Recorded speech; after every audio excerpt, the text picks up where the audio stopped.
We're trying to make the audio work. I hope you can hear us. And let's start with the Pledge of Allegiance. I pledge allegiance to the flag of the United States of America and to the republic for which it stands, one nation, under God, indivisible, with liberty and justice for all. Madam Clerk? Councilor Perry, Present. Councilor Hilton, Present. Councilor Katz, Present. Councilor Coulter, Present. Councilor Cook, Councilor Driggs, Councilor DiMederos is absent.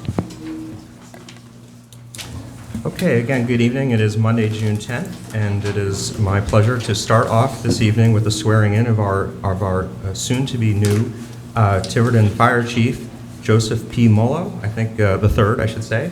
And without further ado, if Mr. Mollo would come front and center, please.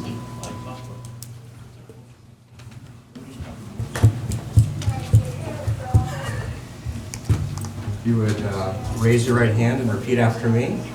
I state your name. I, Joseph Mollo, Do solemnly swear do solemnly swear that I will support, that I will support, enforce, and abide enforce, and abide by the Constitution by the Constitution and laws and laws of the United States of America of the United States of America and of and of the state of Rhode the Island. state of Rhode Island, That I will, that I will, in all respects, in all respects, observe the provisions observe the provisions of the Charter of the Charter and ordinances and ordinances of the town of Tiverton, of the town of Tiverton, and will and will faithfully discharge faithfully discharge the duties of the duties of Fire Chief Fire Chief of the Tiverton Fire Department of the Tiverton Fire Department for the town of Tiverton, for the town of Tiverton, so help me God. so help me God.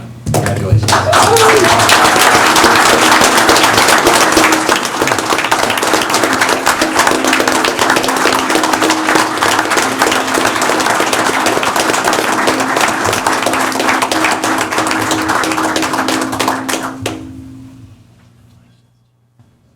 This looks like a son.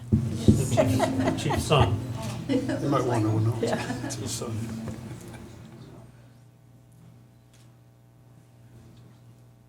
Don't stick him.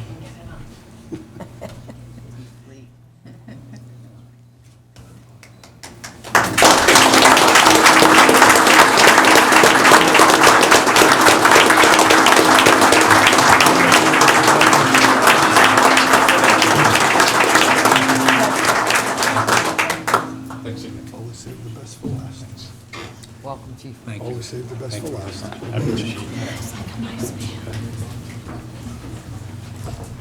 If it's okay, I'm just going to say a couple of words. Absolutely, take all the time you want. First, I'd like to start by thanking the town administrator and the town council for your support. I appreciate it. I'd like to recognize, of course, my family, my mother Lillian, sister Paula, my daughter-in-law Samantha, Tamara, Ryan, Mark, and Sarah, and of course my son, who I love having as both a son and a brother. Thanks for returning the favor. My extended family, Chief Rick Petrin, Police Chief today, we spent some quality time together, Chief Jones, Chief Arthur Jakes, retired from Lincoln, and of course the firefighters from the Tiverton Fire Department. Thank you all for coming here and being here this evening for this really special time. I'd also like to take a second just to recognize Captain Bruce Reimels, who really deserves some special recognition for the incredible job that he's done just maintaining control and supervision of the department in the absence of a full-time fire chief. And he's just done a great job. He and I have spent not a lot of time, but the time we've spent together, he's just been really exceptional and puts up with me asking the same question over and over again. So I appreciate that, Bruce. Thanks for the time.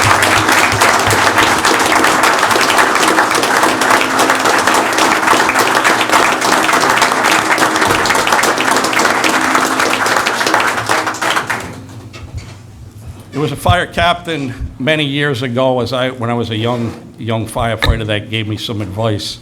And he said, when it comes to public speaking, he said, there are 3 important things you should remember. He said, and the first is stand tall to be seen. The second is speak loudly to be heard.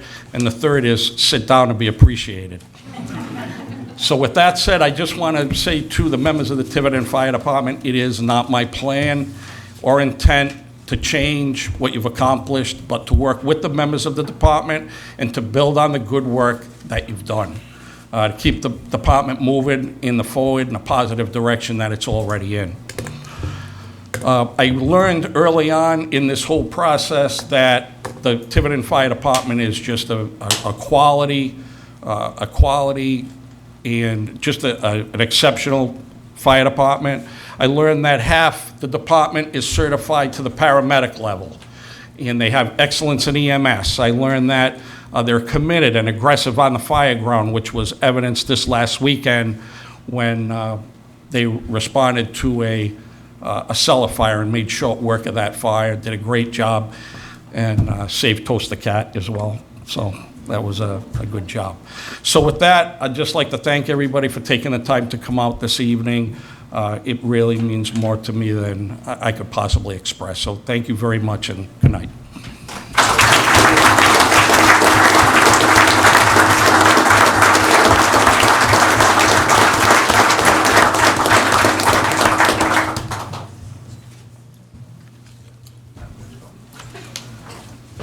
I guess we have to do other town business. Feel free, if you don't want to stay for the consent agenda, I would understand, but yeah. No problem. But I will read through it, and again, congratulations to Chief Malo and the Tiverton Fire Department. And again, thank you to all the support to help through that hiring process.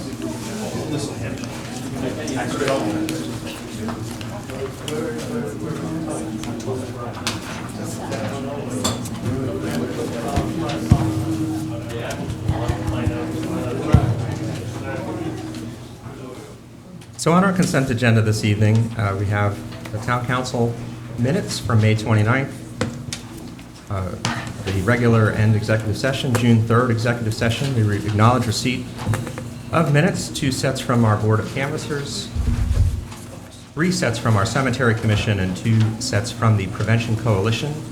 We also have reports from our Town Administrator, the Police and Fire overtime reports, and the May monthly department reports. We acknowledge receipt of correspondence from Pawtucket School Committee, a resolution on gun-free zones, as well as the North Smithfield Town Council resolution in support of funding E911 service. This is cleaning up a typo in a prior meeting. We are reconfirming through the consent agenda the approval of the May 28th corrected dates of event. This was the Cheese Wheel Village Market down on 3838 Main Road in Tiverton, a special event permit for an antique car show. The correct date of that antique car show will be Sunday, June 30th. Sunday, June 30th, from 12 noon until 4 o'clock, subject as always to meeting all legal requirements. Are there any items to be removed from the consent agenda for further discussion? Second call? I don't have anything to remove, but I just happened to notice, it's not even my minutes, but Board of Canvassers, it was May 1st. Oh, I'm sorry. They're talking about May 25th when it didn't even happen yet. Maybe they meant April 25th? May 25th has happened. On the May 1st minutes. So, it's on the back. Give them a courtesy heads up, there might be a typo on that. That's but all. We'll acknowledge it as That's all. presented. Okay, very well. All right, may I have a motion to approve the consent agenda as shown? So moved. Second, please. I'll second it. Very well. All those in favor? And that passes. I don't think we're going to need all of our regular time, so I put an open forum on the agenda, even though we are expecting an executive session. We did have one sign up. Ms. Renee Jones on Grinnell Beach. Ms. Jones, would like to?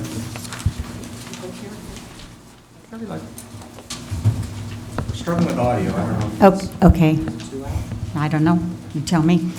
You know, I just want to say, this afternoon, I stopped for a cup of coffee with a friend, and we decided to explore Grinnell's Beach. And I think it's important that we take time to give credit where credit is due. The beach is lovely. The abutment is lovely. It was pleasant sitting there under the shade and looking out on the water. And I want to thank Tricia Hilton specifically, and all the people that worked with her. And I'm saying Tricia Hilton right now because I often walk 3 miles around Highland Road and down to Main Road. And there have been many a day over the past years that Tricia Hilton has been down there directing the work that's being done down there. I have a question for you, Mrs. Hilton. When did you start working on Grinnell's Beach? When did you first apply for the grant with the Conservation Commission? No. I don't know. It seems like a really long time ago now. But actually, it wasn't. I think, let's see. 2 this is years, 3 years? 3, we got the grant. I think we applied for and A received the grant. $356,000 grant? $397,000. $397,000 Plus the grant. other 2 grants and the private fundraising, don't forget that. So, But I think from the planning phase, the starting and looking for the grants and everything else, and then getting the grant and being able to do the work, it's been just about 3 years. 3 years. So as an unpaid volunteer, you were able, with your friends and coworkers and volunteers, to put together a significant funding package that enabled the town to restore the beach. And the reason I'm bringing it up now is because I think we need to give credit where credit is due.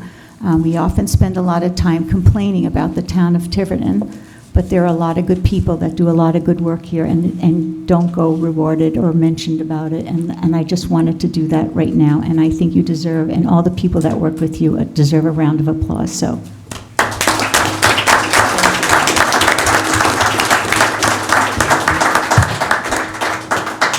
Thank you, Renee, but I really, I have to give a lot of credit to the Grinnell's Beach Committee. It's a wonderful committee of really hardworking, dedicated people who've put just as much effort in. And I'd also like to acknowledge that we've got other members who aren't necessarily formal members of the committee, like my pal Joe here, who've put in a lot of sweat equity. The DPW department has been a tremendous partner, and last but not least, the really community-minded businesses in Tiverton that have donated their time or their materials or their expertise. This is really a big group project, so thank you, but there are a lot of people to thank. I understand that thoroughly, but I also know that I've seen you down on the beach many a day, planting grass or whatever it is you're doing. So thank you very much. So is there a grand opening? Are we formally there? or, Eventually. There's a ceremony on June 27th at 1 o'clock. All right. There'll be a short thank you ceremony for the donors and everybody who's helped to make this possible. It's a Thursday. It's a Thursday. Thank you again. Thank you, Renee. Okay. Wonderful. So we're in public hearing mode. We have on the agenda approval of amendments to fines and fees. This is getting less and less fun here. So resolution continued. I think we were looking for clarity on the recreation fees. Can I get an update on that?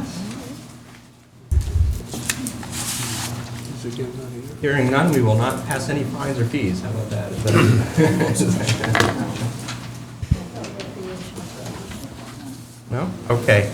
This is a public hearing. Has anybody come to be heard on the topic of fines and fees for the recreation town? All right. Well, that item will pass off the agenda. And we are now wearing our Board of Licensing hat. Okay. This is also the Cheese Wheel Village Market, but we're not talking about the antique car show. We are now talking about the request for a farmer's market license 1 day per week.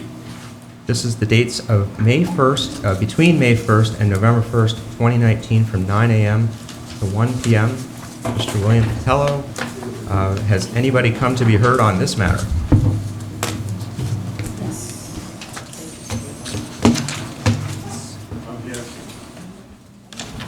is item 7A.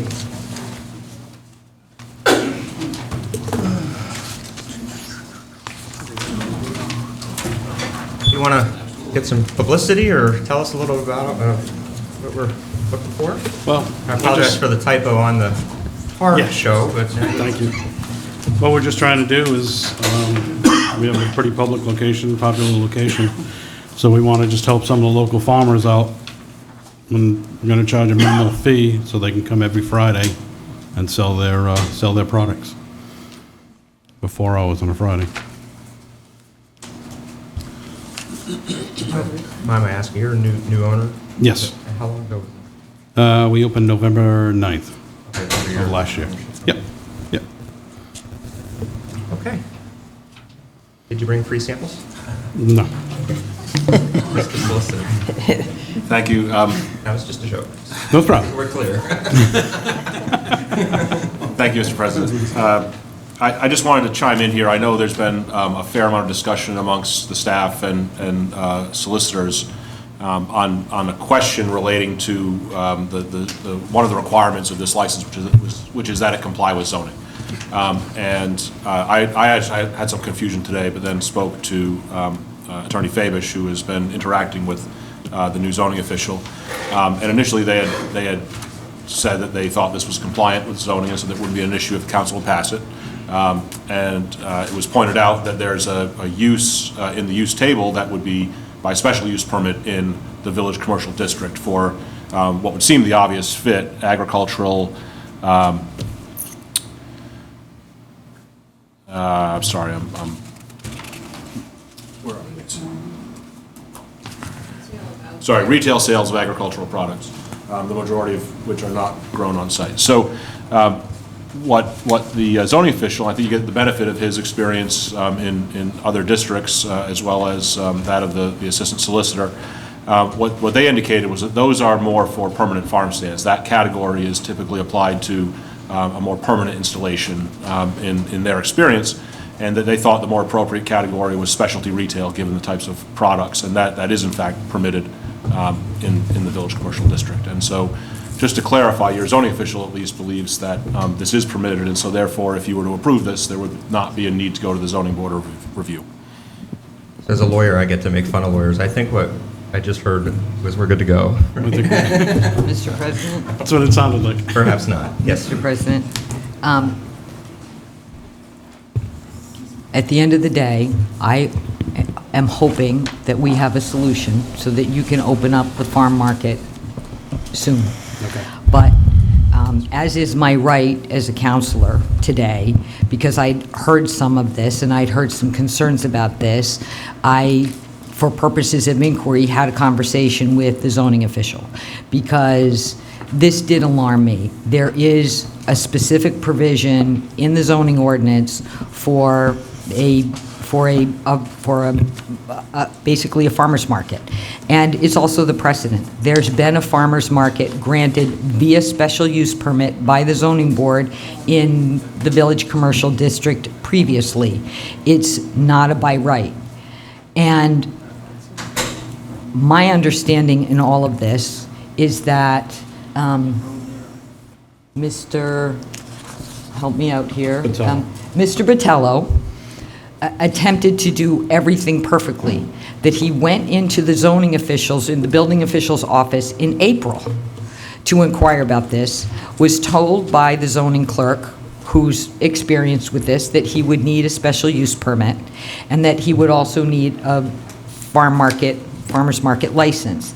And Mr. Botello filled out all the paperwork, wrote the checks to the town of Tiverton for his zoning board application, as well as the notification to the abutters, filled out the farmer's market license, and then, for whatever happened, with whatever staff changes or something else, that this managed to fall through the cracks. And instead of being on the zoning board agenda for June, as it should have been, it wasn't. It didn't, we had staff turnover, the zoning clerk left, it didn't happen.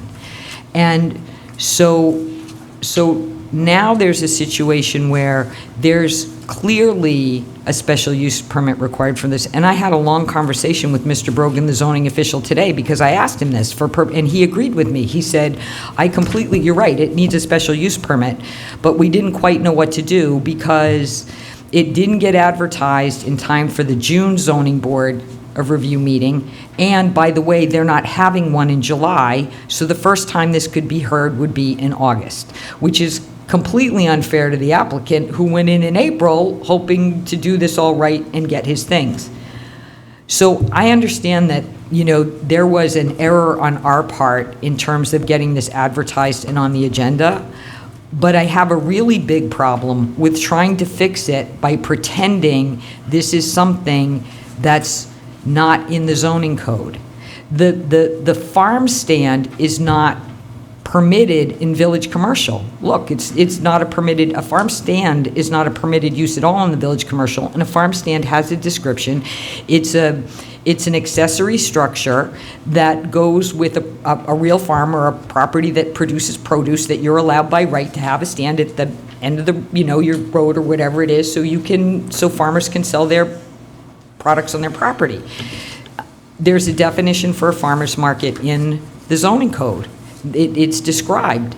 And, if we can do something like issue Mr. Botello a temporary license so he can get started, because it's not his fault, he was in there on time. But, this is exactly, there are two things here that bother me about this. One, this is why people think Tiverton is business unfriendly. This is exactly it. There's so there's an error that happens, but instead of saying mea culpa and going, okay, we made a mistake here, we're trying to fix the error by inventing a workaround to the zoning language. That's not good, but you compound that because now you're setting a precedent that's not even legal. I mean, that the council has some way of, or we can reinterpret, this is not retail sales of a specialty product. The cheese store clearly is. That's what that is. But having a farmer's market outside, that isn't it. There's a description for that in the zoning code. So if we can issue a temporary license, farm market license to Mr. Botello so he can get started, assuming he's still willing to go to the zoning board like he was in April.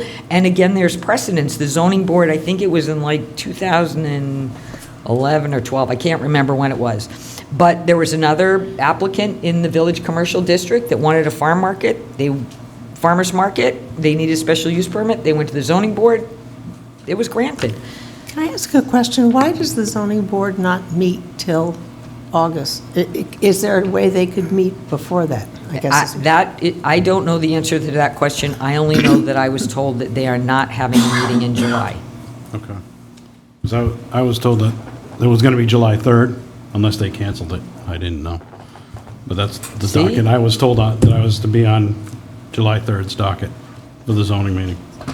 Okay, well, I guess I got a little blindsided. I thought this was routine, so I no, that's apologize. okay. But I think I just heard our town solicitor say we're good to go, and I heard a counselor say we're not, maybe not. So let's have a conversation and go from there. May I Anybody say like to speak? something? Go ahead, yeah. I came prepared for this, and We just need your name. oh, my name is That's all. Barbara Martin, Neck Road, and I fully support a farm market. I think it'd be great at the Four Corners. As in the past, there was one. They needed to get a special use, and they got it. I have the zoning code here. I will pass it out to you, and I'll go over it with you. Now, I printed this one from the town website. This is from my own, so there'll be two, but it's the same information. And let me give it to you, and I can read it to you. Can you pass this down? Sure. Let's see, I'm going to keep one. And this is the bigger one.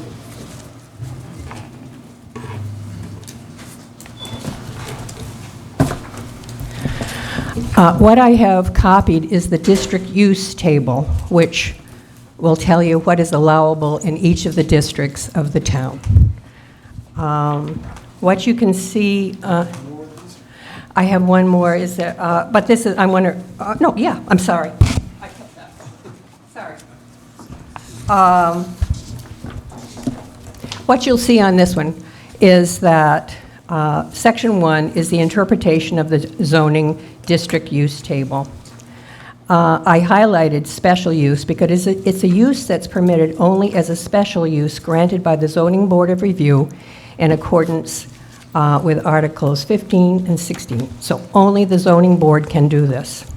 So under retail business, you'll see under Section 10B, specialty retail business including but not limited to antique store, bookstore, decorative arts, housewares, furnishings store, specialty food store, which the Cheese Wheel is.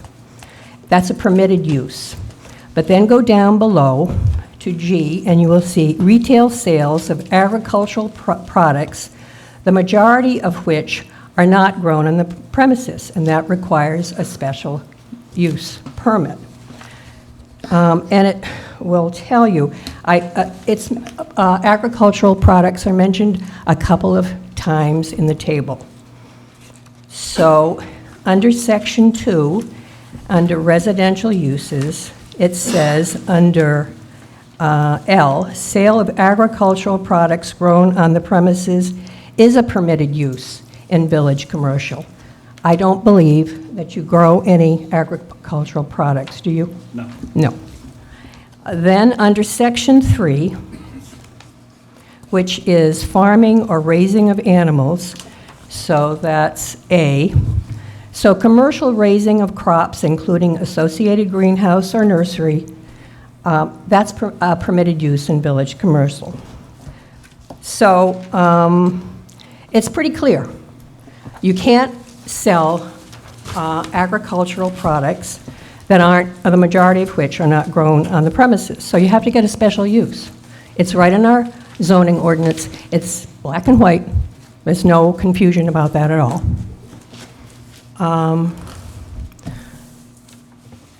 Now, my suggestion is, since Mr. Patello did all of his due diligence, he was here in April, he paid his money, he was waiting to get on an agenda. That didn't happen, not through any fault of his own. Here we are at June 10th. The farmers market season is speeding along. In order to, I would think, cover for the mistakes that were made here, if you give him a temporary license with the condition that he has to go before zoning to get his special use, it will cover you. If you don't do that, what will happen is that anyone can come before you and say, I want a special use, I want a license, instead of going to the zoning board. This will blow a big hole in the zoning board oversight. You really need to have that. It will set a precedent, a bad precedent, if you don't put those conditions on this temporary license. Do you have any questions on what I said? I guess one question is, and we'll have to resolve the interpretation of zoning, but can someone remind me what authority we would have to give a temporary license? Is that clear and established? I have no idea. Nancy would be able to tell you that. I don't believe there's any such authority, and I think if you were going to set a bad precedent, that would be it. Well, it's something, then the onus is on the town for putting Mr. Patello in this situation. However, if you just give him a license, you are opening up a world of troubles for yourself in the future. Anyone can say, I want to do this, that, or the other on my property. It may not be as good as a farmer's market. It could be anything, and you've already done it by setting this precedent, and I feel very badly about this. Thank you. I guess since you want to speak, and then we'll work on the legal question. Is that fair? Is that okay? Yeah, sure, go ahead. Okay, Sally Black. I'm just coming up here because I know the school department is facing this also. the rewrite of all our policies, the book's this big, and we have to go through everyone now. Everything's changing so fast. And as I sit here and listen to this, rural character is mentioned 1,000 times in the comp plan. We talk about that's what we want to keep, we want to preserve our rural character. What's more rural than a farm stand? We went to the one at Sandy Woods this weekend, all excited to go. It was closed, I don't know why, but it wasn't there anymore. So I was at the zoning board when this came up right at the end, and they were talking about the farm stands and the different regs and everything, and when they could hear it, and it was supposed to be the 3rd, but then people couldn't come, they're on vacation and everything, 4th of July, so that's what happened. So now we stand here and sit here with a person who wants to do this. The town would love having it there. And I don't know what legally you people do, but I think that, and I think you've mentioned it a few times, looking at a rewrite of the zoning ordinance in court. Because when I first got elected, I went through them, and I know you couldn't shoot your blunderbuss on Sunday, and that was still in there. So I think we better take a look at this. Thank you. Sure, absolutely. My name is Cynthia Sturgis. I live on Deer Run Road. I think Ms. Martin did a great job at presenting my opinion of what the zoning ordinance says. Let me back up and say I applaud you for wanting to open a farmer's market. I think it's a great addition to the town, and I hate to be doing anything to slow you down. But I think you really need to pay attention to the precedent you are setting, because it's very clear in my mind that this is not a permitted use and that a special use permit is required. If you license this without that approval, you're setting precedent for future councils to issue licenses circumventing zoning as well. You're basically saying any council in the future can grant a license to whoever, wherever, whenever. Zoning law is very clear about this. This is not a permitted use. I implore you to fix this somehow. Give him some kind of accommodation, but don't just outright grant this license. It's not right. Zoning is important. It serves a lot of purposes, but the primary, the most valuable one, in my opinion, is that it addresses potential land use conflicts.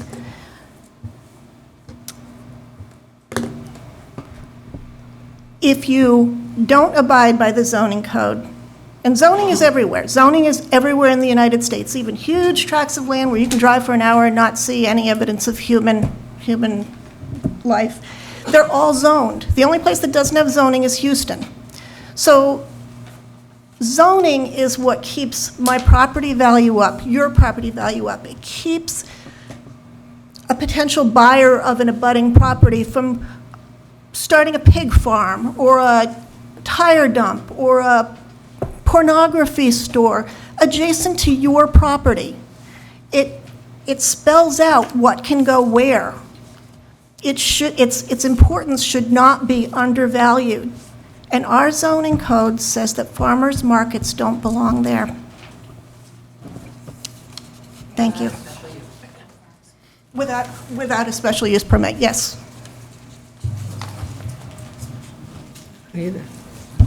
Barbara Pelletier. I totally agree with Councillor Hilton. I think, and since I do live near the Four Corners, the Four Corners can dearly use that traffic of a farmer's market to get energy into the Four Corners again. And I don't really see the problem if we had one, and we did have one before. Why is that not a pre-existing use? And why can you not use that as as the anchoring point to giving the special license, using that it has been? And by the way, the Cheeseville, when I ask them for support for a couple of community things, they're always ready to help out. So I think it's a great thing, and I hope it's economically good for the Four Corners. Mr. President, good evening. Why don't we hear from the public first, and then is that okay? I'm sorry. My concern, and again, like everybody else, I am so sorry that this is happening to you. But one of the things that I've learned over the past year is that Tiverton has the reputation of being a very unpredictable place for business. Sometimes you get it, sometimes you don't, sometimes it works, sometimes it doesn't work. And I'm really concerned about the town council now taking one more step that would make it, put it within the purview of future town councils. If they like something, to do something. If they don't like something, to don't do something. I think that that's a mistake. One of the things that we've been trying to do is sort of get a sense of consistency. So zoning itself is not the problem. The inconsistent application of the zoning is the problem. People in businesses will come and say the problem with Tiverton is that we don't know what Tiverton wants. So if one council says we want this, the next council can say they want that, and it just goes around and around. What we need to do is look at, and I fully hope we can come up with some solution for this gentleman that doesn't set a precedent that will then come back and bite us when some other bigger company or bigger organization with more attorneys comes in and says, oh, on June 10th, you did this for this company, and now we have a much bigger, much more powerful group to fight against. I'm just very nervous about setting a precedent. So let's figure out a way we can do this so we can help this gentleman who did everything right, but let's not set a precedent for other companies.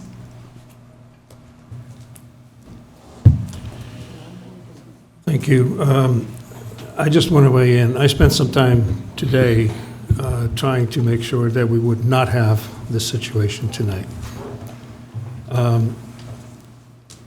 And I spoke with the solicitor about it, and we actually had an understanding that I would introduce the matter explaining why we had an issue. Now, the issue is not the application or the farmer's market. I haven't heard from anybody that they're opposed to that. So that's the good part. The bad part is that we messed up. The only people who messed up is us, the town. We messed up.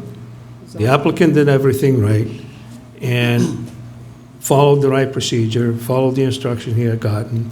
We have been going through a rough time with staffing, and because of the staffing turnover, this fell through the cracks. It didn't end up on the agenda. The question is, can we easily resolve that without creating yet another issue about the zoning ordinance?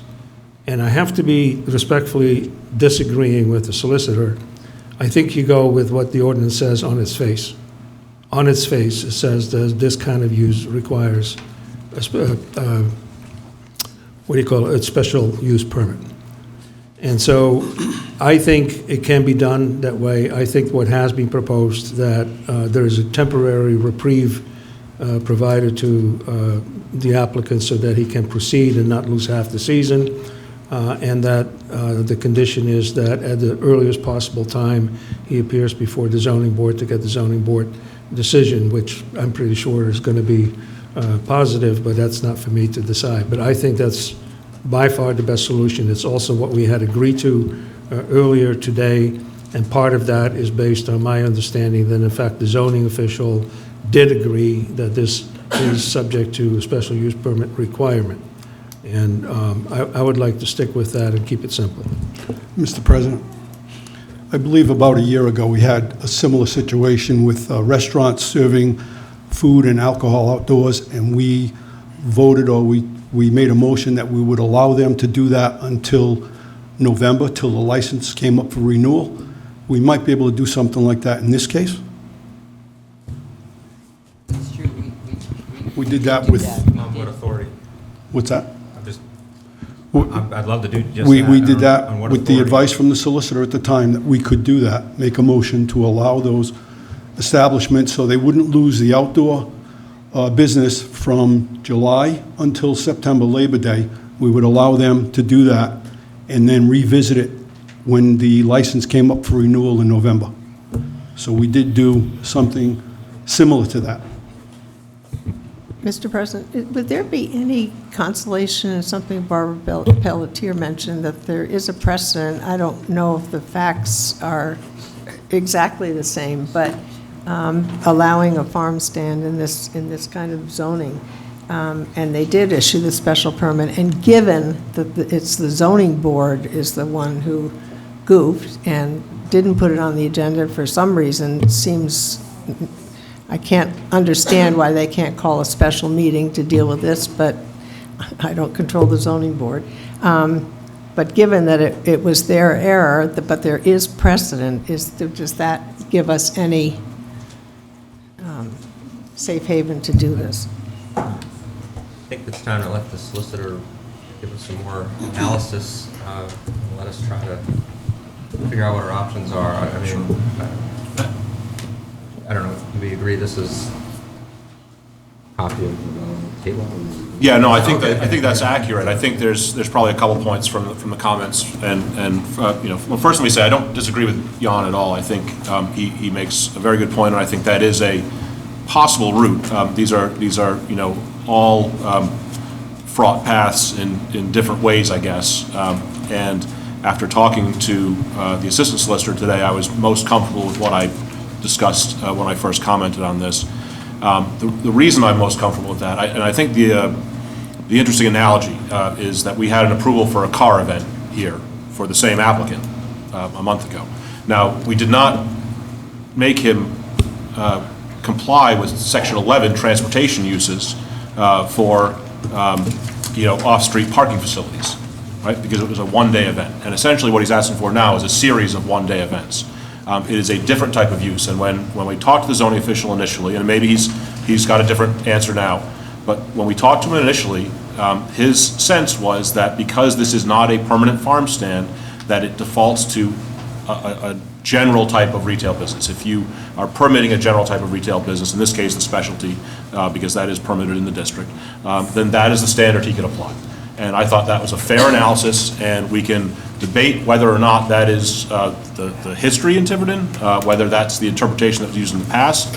We can debate whether or not it is clear on its face, but I would suggest to you that as a basic principle of law and governance, that if it's something we should debate, or we have to debate, then it should come down in the favor of the applicant and his right to go out and run his business. And if we think there's a problem, if it's gray area or if it's something that needs cleaning up, and I agree, the adoption of the farm stand ordinance was not undertaken with a good review of your zoning code. And I think that's something that is on the very long list of things we should be doing. But I think that there are things to clear up that would make these decisions crystal clear, perhaps. If it's not crystal clear, then I think it's in your you know, mandate to weigh in favor of the applicant. That's how you become business friendly, if that's the goal. Secondly, I would suggest that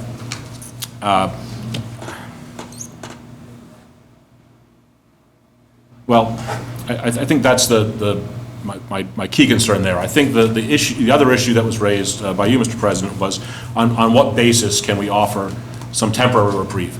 I think that's where a town becomes erratic to some extent. So if you, without any standard in your code to say, we can override the zoning board, but only for 2 months, right? I don't see that anywhere in here. And I think that's where you run the risk of creating uncertainty for your applicants. And I think that is a greater risk, in my opinion. Now, as I said in the beginning, I agree that that is an option. And what happens if you take that option? It's the risk that somebody appeals that decision and challenges the existence of that farm stand. I think you are safer with the approval that the approach that I suggested, and I think it's less of a difficult precedent to deal with. That being said, I think either of those options would get the applicant to where he needs to be.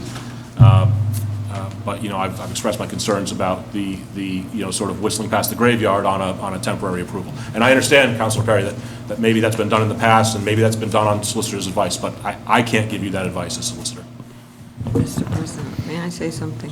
Yeah, I just want to clarify a question. The original request was for May 1st, so we've already lost 5 weeks. Yeah, that's the season that they usually run. So May 1st and November 1st is when they can run them. Yep. To Mr. Ciccione's point about whether or not we issue a license pending zoning board approval, that's less risky. You do understand that if you bypass the zoning code and you now have a zoning officer who today stated, had this application been done the right way, absolutely, it should have gone on the agenda for the zoning board. He does not dispute that that's how it should have happened, that it needs relief from the zoning board. That decision is even more appealable and more fraught, because as a council, we're basically saying, we know that this requires zoning approval, and we're going to pretend it doesn't, or we're going to try and call it something else. And that decision is equally appealable and potentially even more appealable, because then you have possibly aggrieved butters or somebody withstanding who's, claiming that they've been damaged. I mean, it doesn't, I understand what Mr. Ciccione is saying, that no one wants to say, we're going to give out a license for something where we know somebody has a couple more steps to get to till they're completely there. But I think, and usually I'm a stickler for the law, I am, but in this case, because it's the town's fault, because Mr. Botello did everything right, and by the way, just to clarify, it's not the zoning board that puts things on the agenda. It's not the fault of the zoning board that this didn't go on their agenda. They don't set their agenda. It gets set in the zoning official's office and given to them. So it's not like they set their agenda. That's not how it works. They don't do that. That's not their fault. I'd be willing to say, I think far more people would understand that the town made a mistake. Mr. Botello doesn't deserve to be penalized for this. He acknowledges, because he himself went in looking for a special use permit, wrote the checks, the whole 9 yards, did everything the right way, and that because of our error, we're willing, and we're stating for the record, because it was an error on our part, and because the season is so short, that we're giving him a license, pending approval of the zoning board by, I don't know, pick some date slightly in the future. And that if anybody wants to really, be aggrieved over that, I mean, I think that's way less troubling than ignoring the rights of abutters, because abutters have inherent rights in the zoning code to say, we're going to try and call this something it isn't, or pretend these certain zoning codes don't apply. So, as much as I'm not a fan of Can I jump in? I'm sorry. I do that instead.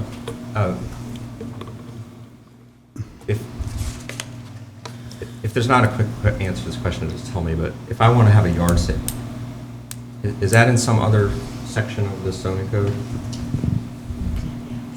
So the thinking in me having a yard sale is that it's not a permanent retail business, right? So I'm trying to find common ground, and what I'm hearing, I think some of you say that there's some sort of authority, I don't know where, that gives us authority to give a temporary license because it's temporary, and I think I hear the solicitor saying, because it's temporary, it's not within the ambit of the ordinance.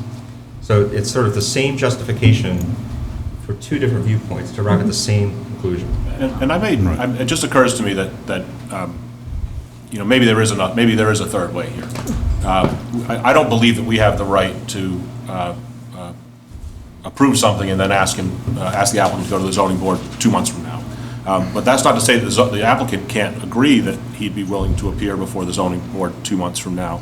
And if we approve this subject to my initial interpretation, but he agrees as a condition of this voluntarily that he will then go to the zoning board and meet those standards under the alternate interpretation, I think you might get the best of both worlds, but that would, of course, be the applicant's choice. I was thinking something along that line too, that if you would agree that it could be rescinded.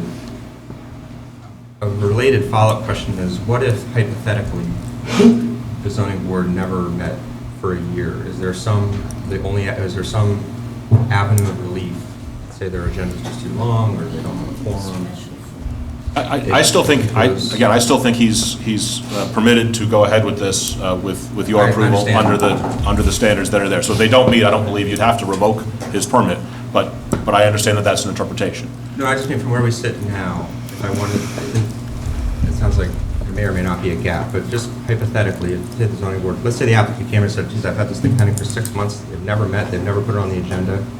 I'm sure the zoning board is allowed to set its own agenda. I don't know what the custom and practice is.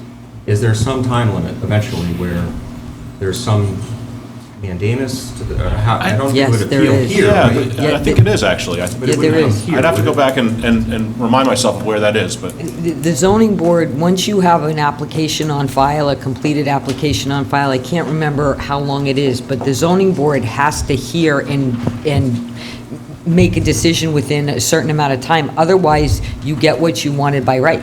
Like by default. No, it does not come to us, but if the zoning board doesn't meet within a certain period of time and doesn't hear it, then you get it by default. May I ask a I question? like the fact that, I like what Councilwoman Hilton said, that the thing that everybody's worried about, people coming in and, we're establishing a bad precedent. I think the unique facts of this case keep it from being a general precedent. I mean, the unique facts of this case is this applicant did fill out everything required through no fault of his own. It was not put on the agenda, but he did go through that initial steps and did not ask for this until it became clear that he wasn't going to get it in the way he tried to, which I think immediately is going to distinguish him from probably anyone else who comes forward. And so I like sort of the combination of what Patricia's saying, what you're saying, what the three of you are saying. I think it could work. May I ask a question? Doesn't the council have a right to put conditions on licenses? I mean, I've been here where this may be a different thing, but the council has given licenses to certain eating or drinking establishments, and yes, in fact, they put strict conditions on some. Am I right? Can you put conditions on a license? I think, as I suggested, I think the best path is if the applicant agrees to these things. There are limits to the types of conditions you can put on licenses. There's limits to the authority that any licensing body has to put conditions on, and it has to do with how closely they're related to the public purpose served by the license. So I would be hesitant to go down that path if we have an applicant that might be willing to agree to simply go to the zoning board, but... Well, I'll tell you why. I mean, if the council has that right to do that and has done it in the past, what would stop you from doing it in this particular case to make it crystal clear that, yes, in fact, you do expect Mr. Botello to do what he actually already did in the first place, but that he should have it by a certain date when he can see the zoning board, and that would make it very clear to anyone in the future that this was just a temporary thing. You may not say temporary, but you've put those conditions on it, and they have the right to do that. Am I correct? I think that's a great point, and I think they clearly have the right to authorize, with a license approval tonight, such number of weeks of this farmer's market that would get him within a week past the next zoning board meeting. Right. I mean, what I'm looking to do is I want to do everything the right way. I don't want to cause any trouble for anybody. No, I understand. So may I ask So I've already done all the paperwork for the zoning. If that's going to be the way it needs to be, then that's the way it needs to be. I think the question becomes... I can wait until the next meeting if that's something. You'd be the second week of August if you waited. So that's the earliest it would be. From what I'm hearing. May I ask Mr. Botello a question? Nancy wants to say something. Yes, he wants to speak a second. Mr. Botello, could I speak to Mr. Botello, please? I'm sorry.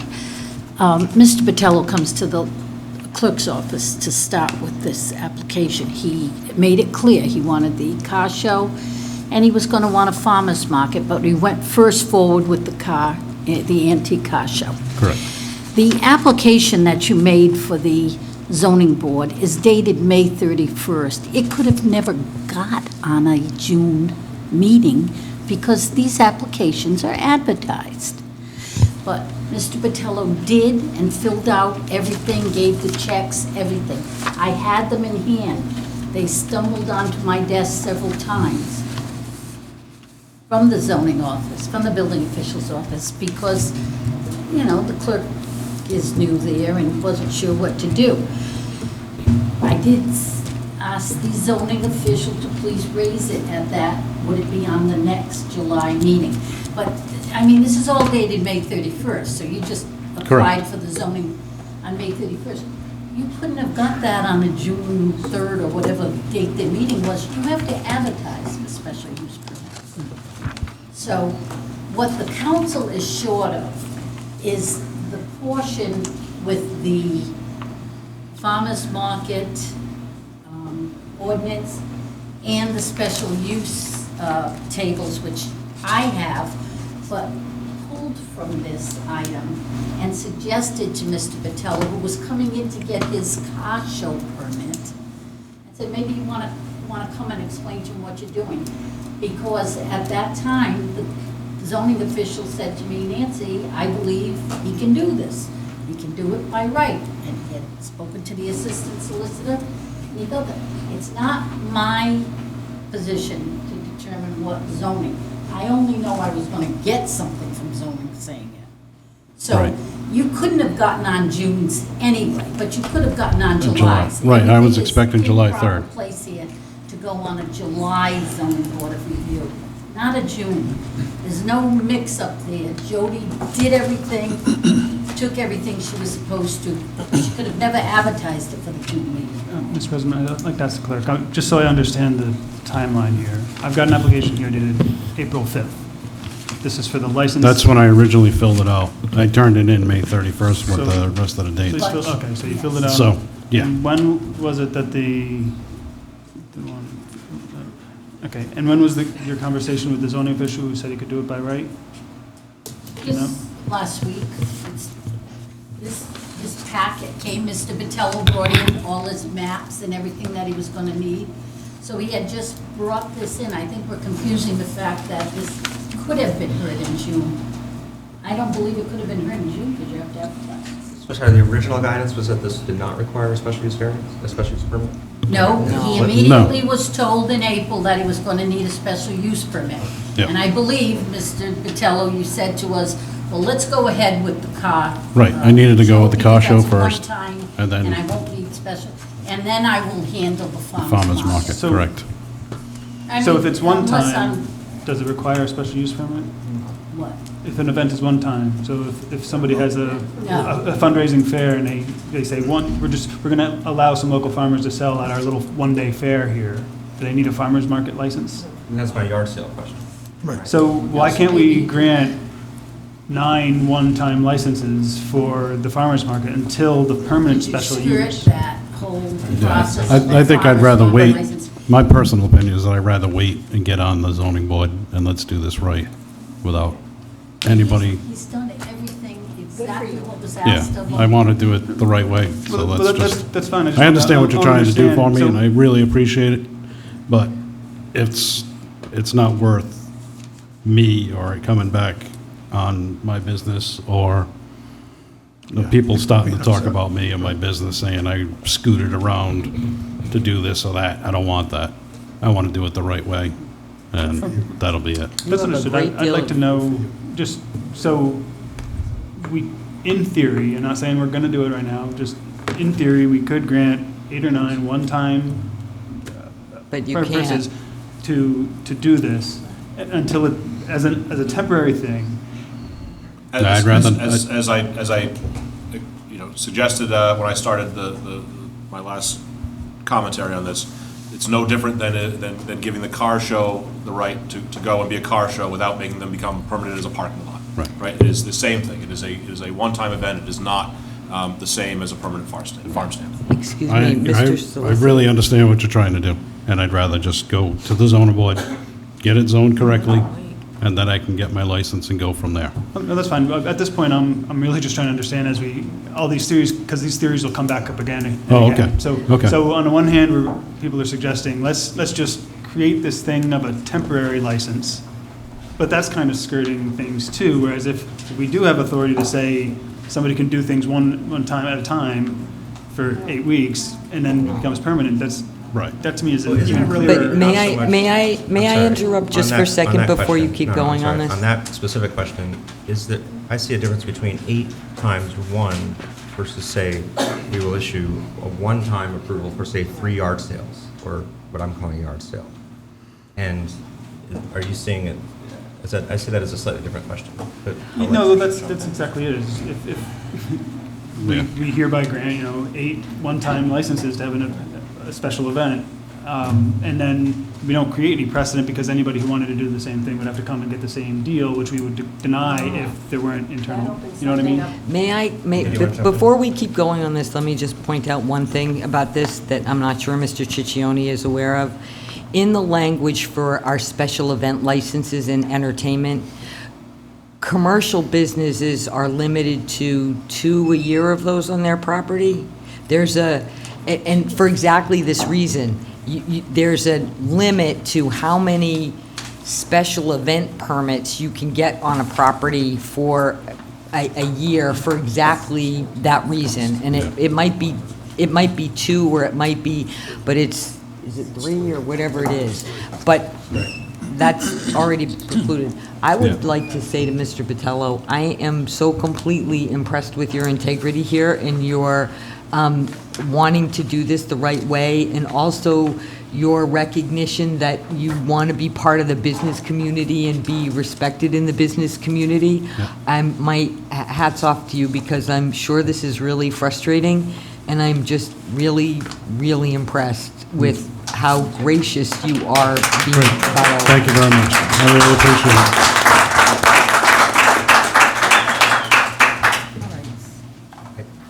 Just for my intellectual, just one more line of questioning, and then I think we've got a resolution. But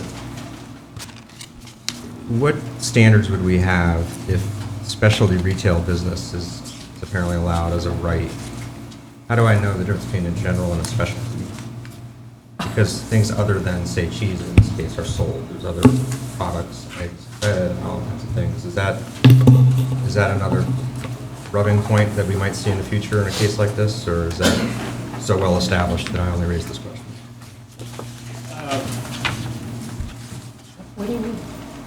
So 10B says. Right, so 10B specialty. allows specialty retail business, including without limitation. So that's a pretty broad statement. But look at 10A.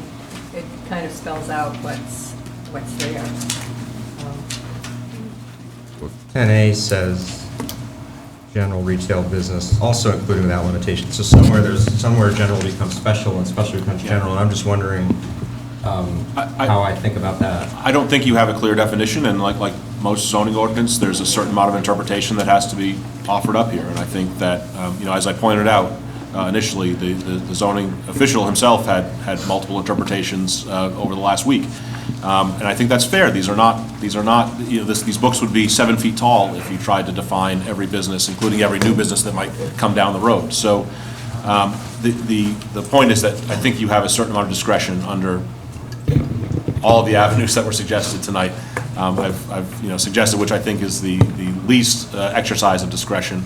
But the fact is that any of those approaches would get the applicant where he wants to be. And I don't think, set such a dramatic precedent that you would be left with no enforceable zoning code. I think it's been a bit over dramatized.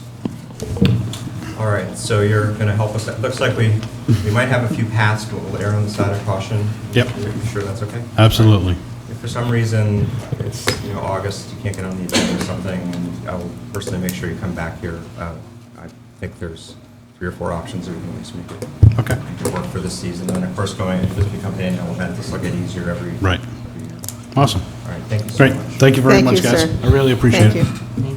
Can I ask just, I'm interested to, under section 10G, which is the retail sales of agricultural products, there are 2 asterisks which lead to a note to see section 2.1 for homegrown and section 3A for commercially grown. But if I'm reading this correctly, I go to 2 and, oh, that's not 2.1. But if I go to 3A, it's commercial raising of crops, which is permitted under right. So I think it's 2L, not 1. 2L. Oh, okay. 2L. Oh, that's an L? L. Sale of actual, yeah, so if I look at, where is it? I'm lost in it. If I look at 10G, it says retail sales of agricultural products with the asterisk for supposedly maybe 2L, and then 3A for agricultural products grown commercially. So if I go to 3A, that's permitted in this use, in this zone. So does that mean, is the note to mention that the commercial means anything grown in that particular location under 3A? I don't know. It means that you can grow the crops, you can grow them in a greenhouse or a nursery in that area, in the village commercial. And the 2L means,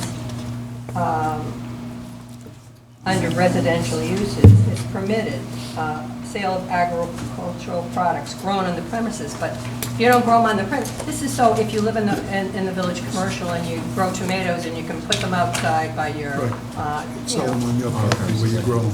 that's what that means. All right, let's Right, move but on. that, I understand that. I'm just wondering why that would be asterisked to 10G.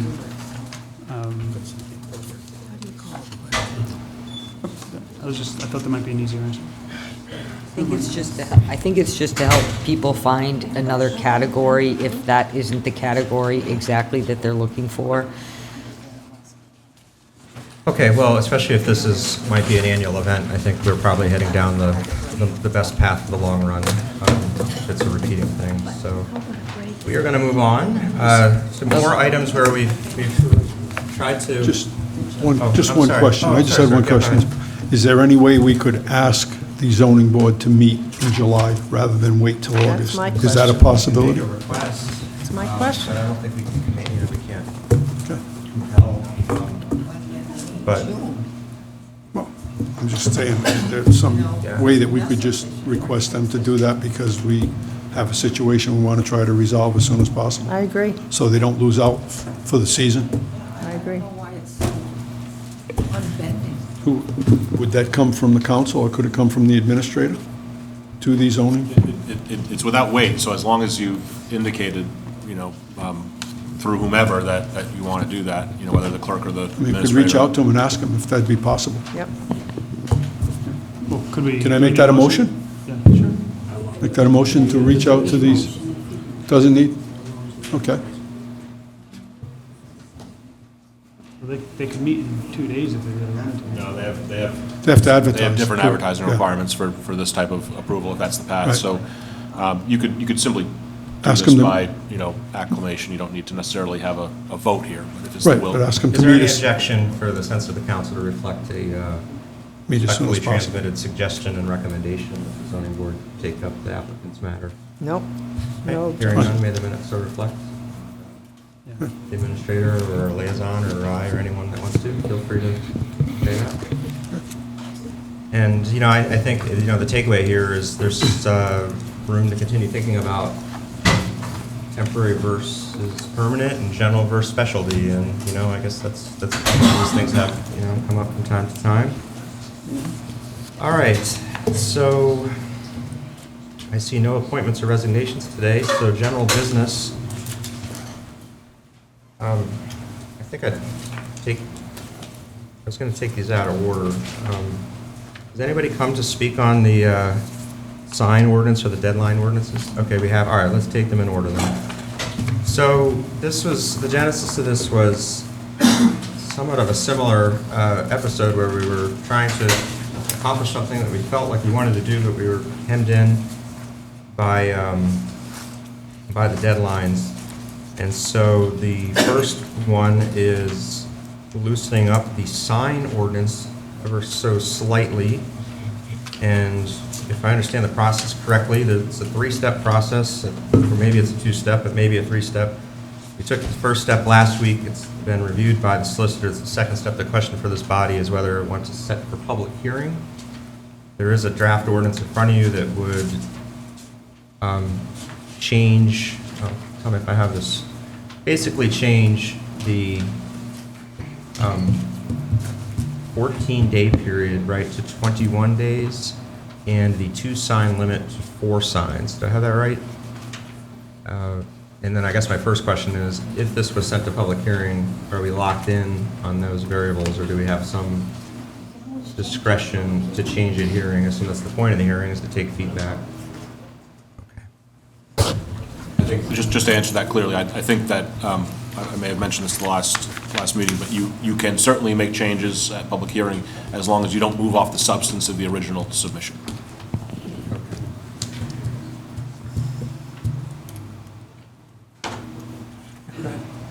Mr. President, I think I brought up at the last meeting that this should go to the planning board.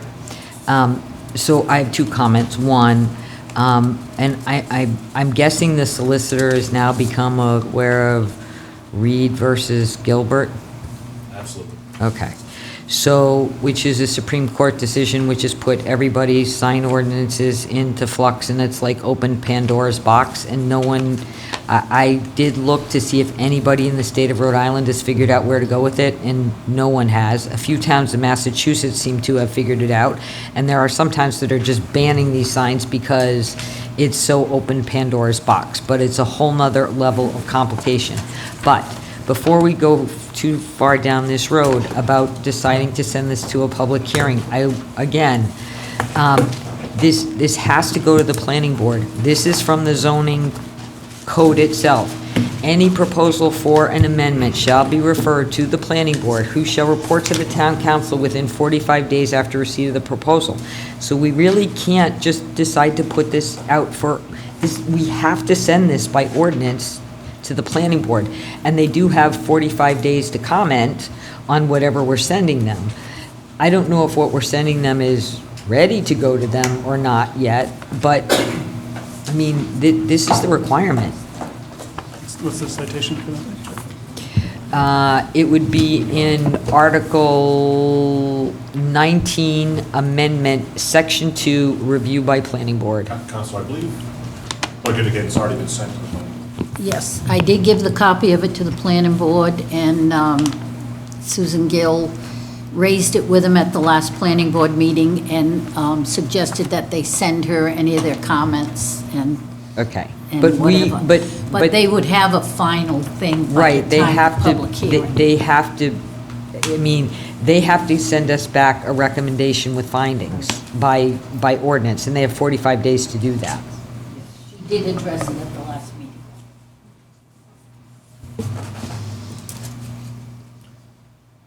And this is the one where, really for both of these, there's not much we can do for the applicants, but we can at least try to move the process along. It's the spirit of this. I might suggest on this, because of Reed versus Gilbert, whether or not we actually try and go to statewide planning and ask them, has anybody figured this out? Has anybody figured out what to do about this sign ordinance? I don't know if Mr. Ciccione has any, because it's really Pandora's box. I've got a copy of Reed versus Gilbert right here. It's in this stack is my response to that. My intent was to provide that in the solicitor's comments. But yes, you're absolutely right. There are larger questions here. I know we raised that. I believe the planning board has raised that. I think you certainly don't want to let the perfect be the enemy of the good here. There is I would say a need for a major review of the sign ordinance to comply with Reed. And I've got some suggestions for that, which I intended to bring up a little later in the meeting for longer term consideration. But I don't think that would be a reason not to make good changes now. I'm not sure how long it will take to do the larger review. Let me suggest, since I sponsored this, and I did not expect the other issue to take as long. If we hold the matter, we will not have to start anew the process that we had, and that way we can give the planning board time, which we were sent to them anyway. I'm not sure I remember the exact time they had to respond, but that would 45 days give you more time to. And there was no requirement for. There was no requirement. The minimum requirement is 21 days, but that wasn't a mandatory requirement. So we could we'd have to set the public hearing with enough time to give them the time they need if we were trying to go as fast as possible. The issue with that is that doesn't give the applicant relief. So I'm thinking the thing to do is just to pause on it. Is that? Because, I'm getting a lot of these events that are going to be putting up these signs, and it's difficult for me to give them any direction if, in fact, now we're going to hold strict to the 2 signs or 3 signs that we approved at the last meeting. This is the problem. I feel like, I know what you're trying to do. we're all wrestling with this where It might be a there's 2-step. there's always 2 bodies of authority to pick and choose from, whichever result you want to. It sounds like the last council had no problem granting things temporarily, and this. So I don't know. I would love to hear from planning board. I'm speaking for okay. myself, Mr. Coulter, Rosemary Eva, and I'm speaking personally because our chair isn't here tonight, but we did receive a draft of what you had presented at the end of our meetings. Our meetings have been extremely long, and I would appreciate if you could slow it down a bit, because we've been getting out to 11:15 or whatever, and we have an awful lot. And if you start this 45-day clock, then or now, I think it would be helpful if we could slow it down and get a little more direction from our solicitors, and that would be good. And I also noted that since you brought the attention, I guess, to the public, there is a couple places in town that have like 5 signs on their property. So I think, we need to put a limit on some of the numbers per parcel too. So take a look. On a private property, just go up 177. Okay. Okay, All right. thank you. All right, very well. Well, as the sponsor, I'd suggest that this matter just hold. Is that any objection to that? No. Did you have something? I was just going to question, you see yard sale signs put up all over the place. They stay up for weeks sometimes because nobody goes and takes them down. So I don't understand why we can't allow more than 3 signs. Is that what it is? 3 is what? Well, that's what that, yeah. Right. But, Mr. President, maybe I could just take the opportunity rather than having to revisit. Can I just hand this out? Please do. And what the question, and I'm going to turn it over to the solicitor, is he has perhaps a more global solution, which will also take into account the precedent, the new precedent that we have. My impetus for trying to act quickly was to try to, to the extent we can, try to help this applicant. It doesn't sound like that's just going to be possible, but as long as we're moving in the right direction, then I think that's the more prudent. So what I'm handing around is a memo that I drafted, which explains Reed v. Gilbert and the Supreme Court case that drives the bus on this question. And I do that in a couple pages. I've also attached a model ordinance that has been proposed by the Institute for Justice, which is the group that actually was involved, along with another organization called the Goldwater Institute, in pursuing these court cases. And so, who better to look at in terms of a model ordinance than the folks that drove these cases to the Supreme Court. I'm not suggesting that you adopt it verbatim, but I did, just for convenience of your reference, give you a model ordinance that would match up to what they propose. So, Councilor Perry, if you want to see what kind of ordinance you could have, that's attached to the back here. Obviously, no one has suggested that, but the little color 5-pager also gives some very good plain English explanations of what your limits are and why they're there, and what your options might be. So I thought it was just a helpful, somewhat, I didn't give out copies of the court case. I think that would be, too much to ask. It's deep stuff, but in the end, what the IJ summary provides is a layman's interpretation of that. I think that's much more helpful. So I'm not suggesting that you adopt the ordinance that I've drafted here for you, but I think that's probably a safer starting point than trying to tweak the existing ordinance. I think you start there and you do as much as you can, but I really, as Councilor Hilton pointed out, there are really tough limits that the Supreme Court has imposed on you. And there is not a lot that you can regulate, and a lot of the existing ordinance would probably run afoul, and the types of things in your ordinance would run afoul of that Supreme Court case. So I think it's a difficult political decision to make, because people don't want to hear that you can't regulate signs, and certainly they don't want to see excess, but it becomes somewhat of an all or nothing decision for the council. You either have to not allow much at all, or your limits are few.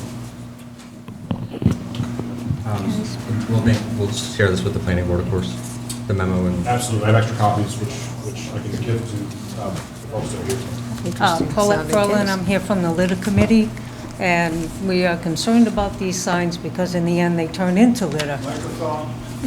Microphone. So they'll turn into litter. So what we propose is that people would have to come and register, that they're going to put out like those mattress sale signs. They're going to register them, put them out a week before, and then they have to remove them the day after the event. And then if they register it, then somebody can actually go around and enforce it, because otherwise, these things are going to be all over town, and there's signs everywhere. That's litter, and we're trying to... So we need some regulation so that they disappear after the event. That's the problem. Thank you. That's very helpful. I can point out, Mr. President, that the one thing that I think you can do, and we've put in that model ordinance, is a $20 fine if they continually and repeatedly violate your temporary sign ordinance. And I'm not sure that you would want to do that, but that's addressing that point exactly. Hi, Bill McLaughlin. I actually brought the Reed versus Guilford up to the town administrator last week, and the town council does have the right to limit the size of the sign. They can limit the number of the signs, but you can't stop people from putting up. Limit the number on personal property, not over as a whole in the town. You can ask people to have to get a sign permit. That makes one person responsible.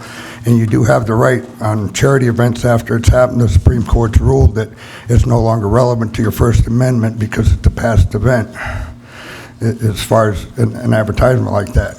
And it does exclude commercial advertising. You can't put up, I'd sell crappy houses on your property. The town absolutely has the right to regulate that anywhere in town. But I think it's a slippery slope when you start pressing somebody's First Amendment rights.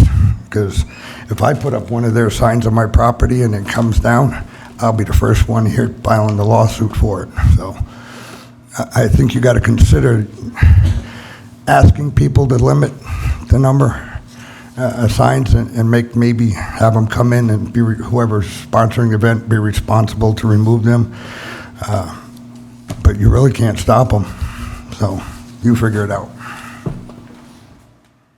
This memo is a public document as well. Yes. All right.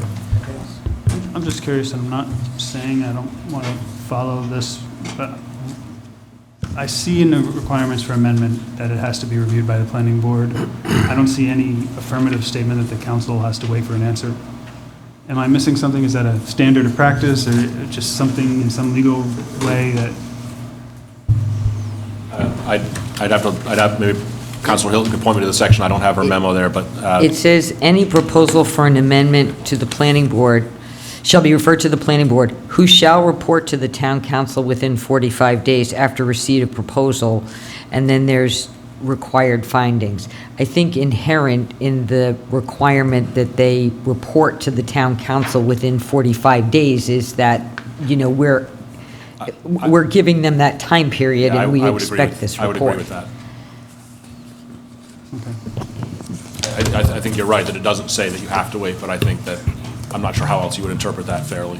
Well, you can interpret it as we're asking for their review for our own edification, right? But we're not necessarily bound by that review. That is also true. You're not bound by it. So if we're not bound by the review, then it would be kind of silly to say we have to wait till, I'm not saying I want to do this. I'm just trying to understand. No, I think you do. I think you have to wait. I think that's the sort of protection that's built into your charter to allow the planning board to weigh in. Whether or not you give that weight is a separate question. But you could proceed in parallel. Oh, they can go, you can set the public hearing on the 45th day. Which is what I was getting at. But see, that's not going to help this applicant. Well, so it's not no less than 45 days. It's no more than 45 days, right? The planning board has to respond within that window. Shall respond. Right. But I think you have to give them the window. Well, before we go, I agree with the comments about restricting First Amendment rights, and as a general proposition, I do wonder why we start with the idea that we need to figure out what the maximum is to restrict and not say, here's our ordinance, if people start to abuse it, then we will see what we can do about reining things in. So as we go forward with this, my preference and my suggestions will all be to be as expansive as possible. And then if the world ends and fire falls from the sky, then we'll talk about restricting things, but I don't know why it always goes the other way. I think you'll also see, and this was the comment I made with regard to the last applicant, you'll see language in that model ordinance that actually, right at the beginning, says if there's any question as to whether this sign ordinance shall apply, then the default position of the town shall be to allow the sign, right? I mean, that's that same standard sort of, writ large in this model. And I think we need to be careful about characterizing everything as the right way or the wrong way. A lot of these things have gray, and you have multiple paths to accomplish a goal. And that's why there are things like zoning boards, and in some cases us, so. Lawyers. Yeah. So, all right, well, let's move on from that one. And let's see if we fare any better with changing a 45-day deadline to a 30. Does anybody want to lawyer up on me on that one, or how are we looking on that one? Which one are we on? This is for the Class F and F1 liquor licenses. We felt that we did not have discretion to waive that 45-day deadline, which apparently is for the predominant benefit of perhaps the clerk, or the support staff. The language in front of you is something like, let's change that to 30 days, and then it can still be overridden, right, by 2/3 vote of the council? Does anybody have an objection to sending that one to public hearing? I have a question. I don't have an objection, but I have a question. So the only worry I have about this is that if it's only 30 days, and I only say this having been on the council and having had a number of applicants come in front of us for things. What's the advertising period for the license? 10 days. So if you say it's only 30 days, and so somebody comes in, let's just take this month, for example. Say they go into Nancy's office the last day in May, right? And they've got their stuff. So because the Secana Times is already out for the week, right? It's the next week. So it'd get advertised the week of the 3rd and the week of the 10th. So it wouldn't make our first meeting. It would make our second meeting in the month. Instead of being the 10th, right? It would make the 24th meeting. And if they only did 30 days, now their event's on the 30th.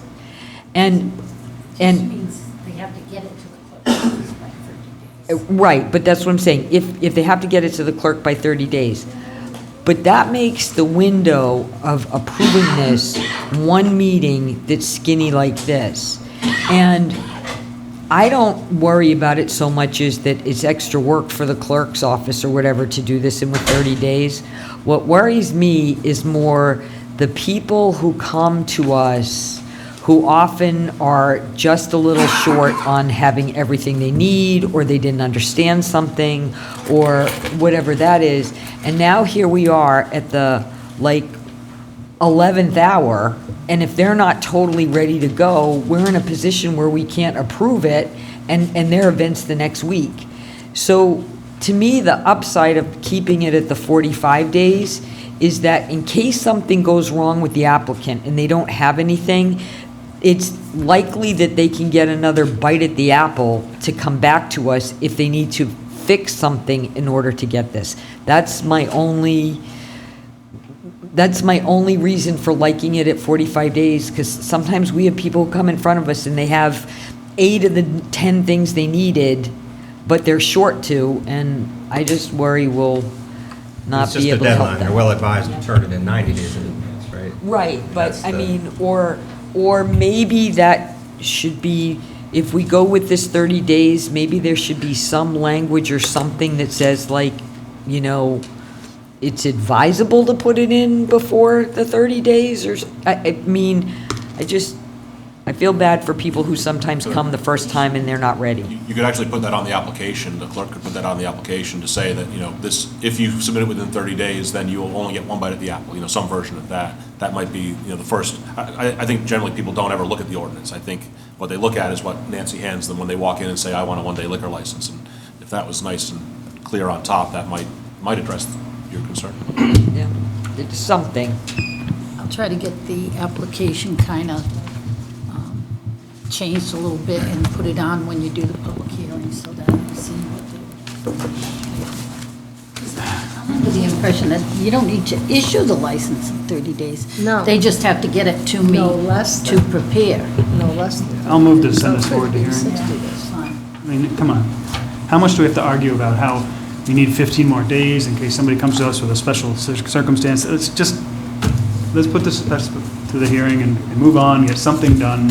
You don't always have to throw roadblocks in front of everything. I don't think I was throwing a roadblock, and I didn't say I was opposed to that. I was just pointing out that I would like to err in favor of making sure the applicant has the best opportunity to get what they want, not because it was, easier for us. It wasn't a roadblock, and I never said that I didn't have an intention. I was just raising a concern, which I think I'm entitled to do. Is that a second?